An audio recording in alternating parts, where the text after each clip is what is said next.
लोकसभा चुनाव के लिए कांग्रेस आज उम्मीदवारों की पहली लिस्ट जारी कर सकती है। बताया जा रहा है कि पहली लिस्ट में 60 उम्मीदवारों के नाम हो सकते हैं।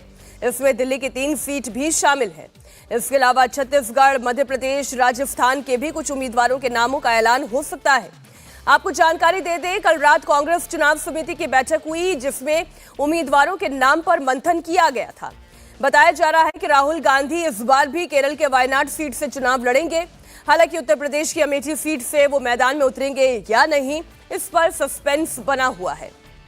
राहुल गांधी, प्रियंका गांधी इस बार कहां से चुनाव लड़ेंगे, इस पर आज सस्पेंस खत्म हो सकता है।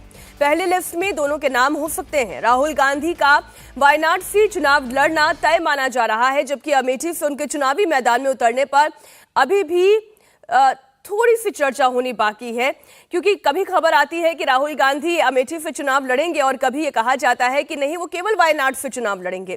तो आज ये सस्पेंस खत्म हो जाएगा। राहुल गांधी अमेठी से चुनाव हार गए थे। दूसरी ओर रायबरेली सीट, जहां से सोनिया गांधी आज तक चुनाव लड़ती आई हैं, जीतती आई हैं, वो अब चुनावी मैदान में नहीं है।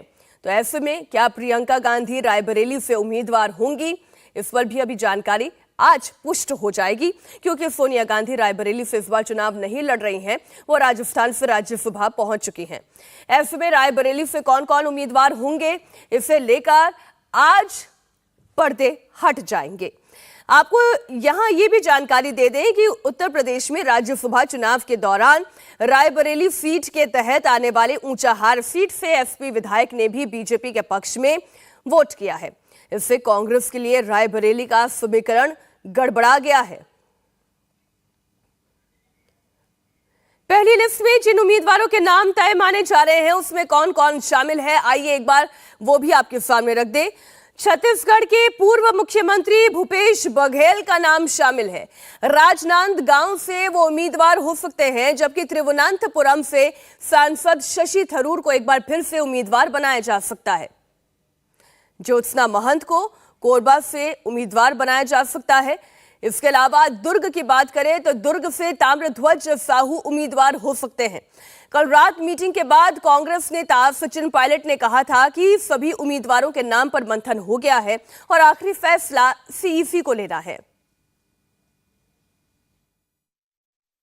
निर्णय लिया जाएगा, एआईसीसी आपको ब्रीफ करेगी। तो सभी स्टेट्स पर टिकट वितरण को लेकर सीईसी में विस्तारित चर्चा हुई है, अच्छे माहौल में चर्चा हुई है। एक एक सीट पर थ्रेडबेयर हम लोगों ने डिस्कशन किया है, सब पहलुओं पर लोगों के राय मांगी।